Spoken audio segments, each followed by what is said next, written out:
put out a video a couple of weeks ago, and I know you apologized on Twitter, but I think a lot of people, fans, who are, especially those who are LGBTQ, would like to hear from you directly. Why did you post that video, and how do you really feel about the LGBTQ community? Man, I respect everybody. I know what I posted was immature, and I'm sorry for that if I hurt anyone. And I'm working with the team, and I'm sorry to all the Minnesota fans, and I'm working to be better. Do you recognize how what you said was hurtful, or the impact that it had on people who are gay, bi, or trans, or lesbian? Yeah, for sure. Like I said, I'm sorry for what I said and my actions, and I'm looking to be better. Maybe what are some of the things that you and the team might be able to do to repair any damage? Do you have any plans for, I don't know, working in the community, or kind of what are some of those things that you want to do to show that's not you in the video? I'm willing to do whatever, man. Whatever it takes to make it right. To show everybody that I come with respect. That's not who I am, and I'm willing to take it as far as I need to. Would you maybe clamp down on homophobic language if you hear it in a locker room setting or something like that? Yeah, for sure. Yeah, I'm taking it as far as I can, man, because that's not who I am, and I'm sorry. Like I said, I want to give out a big apology to everyone, because nobody wants to be hurt when there's no need to.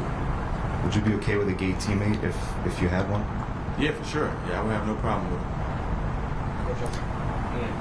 Was this kind of a lesson to you in terms of like how your words do carry weight with a large portion of people, that a lot of people are watching what you say and hearing? Yeah, for sure. It definitely was a wake-up call. Most definitely, yeah. How does that change what you do going forward, if anything? It just makes me think before I do everything now, pretty much. From a basketball standpoint, as you enter this season, what are your kind of emotions like for when you look at the changes that I've made on this team and what you think this team is capable of doing? I'm pretty happy with the changes. I lost a couple of the dudes that I was super close with, but I mean, I'm ready to get back to winning. I think we're going to win a lot of games, and we made some really good changes that will make a big impact this year. And you've always had a really great connection with the fans, the crowd. You talked about that. How does it feel knowing that for these last couple of weeks that you gave people a reason to not like you? It's kind of messed up because I want people to love me, man. I don't want to give nobody a reason to hate me or talk bad about me. So I felt bad for myself and for what I say about people, for sure. Now, you talked about the teammates losing a couple that you were really close to. This is the second off season in a row that you've had, like veteran teammates you were really close to, and they're gone. Like, how do you handle that transition of, okay, I really leaned on these guys and whatnot, and then they're gone and you have to move forward? I mean, they still my brothers, no matter what. But I understand now that it's a business, and you never know what's going to happen. I might get traded, so you never know. Probably not. Obviously, your own brand too. Who do you go to talk to say how to manage yourself? Obviously, you got a lesson in it, but I mean, do you have a group of people, an agent? Do you go to other veteran players in terms of just how you manage your life, because the Ant is a brand right now? I have like a couple of people that I talk to that was kind of like mentors to me while I was growing up. I have this uncle that I talk to all the time. Uncle Drew, his name Drew. He's been around me since I was like 6. So, I mean, he gives me all the advice I think I need. And as you go into year 3, how would you picture yourself, progressing to a point, entering year 3, and what do you expect it to look like by the end of the year? Is it something like the all-star level, it's kind of on your mind? Just what's on your mind in terms of expectations for yourself in year 3? I expect myself to be better every year that I come into, and I think I'm going to be extremely better, like rebounding the ball. Defensively, I want to take every matchup that I can, and I just want to win, show that I got a winning mentality. And last season, when D'Lo was initiating the offense, oftentimes you were in the corner. When you picture that this season, one, do you think that will be the place you're often positioned alongside D'Lo, and/or how do you make yourself more dynamic from the corners there?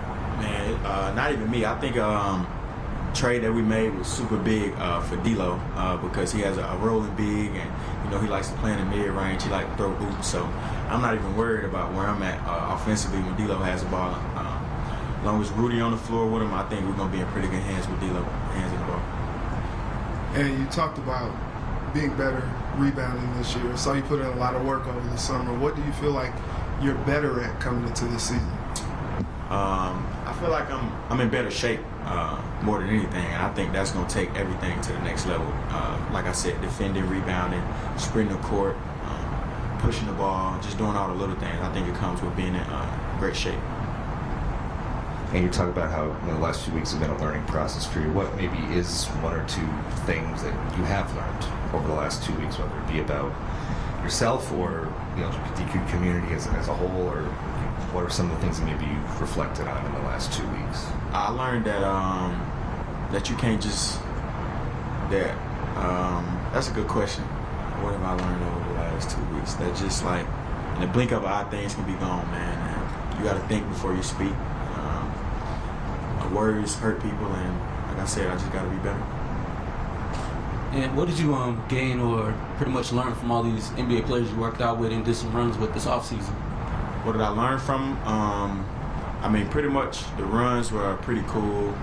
I learned that I played against Donovan Mitchell this summer. He works really hard, and it was a pretty intense run with me and him because we was going at each other the entire time. So I think the competitiveness there was pretty good. And do you consider yourself a movie villain now? Nah, not for good. I don't think it's for good, but for that movie, I was a villain, yeah. What was that like, just the process of acting and doing something different than basketball? It was pretty dope to see how much work the actors put in, all the long days, how much time it takes to actually make a movie, how many takes you got to go to get it right. So it was pretty impressive.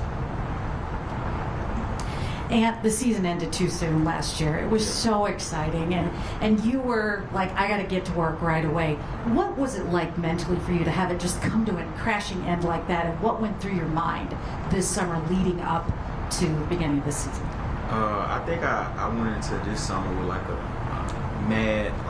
mindset of just being a madman, because the way that we lost, like we won like 4 out of the 5 games, and we lost in the last 5-6 minutes of the fourth quarter. So I kind of like took it personal with myself on just being better, being able to hit those shots in the clutch. Like I said, being in better shape and just working on my game overall. One last question. And how excited were you when you got Rudy? You heard the news, and then also, did you have a relationship with him before, or did y'all talk during the offseason? Just talk about that process for us. We didn't talk at all. The funny thing about it is I was asleep. I had just came from the gym, and I took a nap, and Kat might have called me like 10 times. And when I wake up, I call Kat like, bro, what do you want, bro? Like, and he was like, man, you ain't see what just happened? I'm like, no. He like, man, we just traded for Rudy. I'm like, man, that's crazy. So it was pretty impressive because we was immediately start talking about D'Lo and how it would help D'Lo for sure and help us. Like, maybe we get beat a couple times. We ain't got to worry about Finchie getting super mad because we got somebody to protect the paint.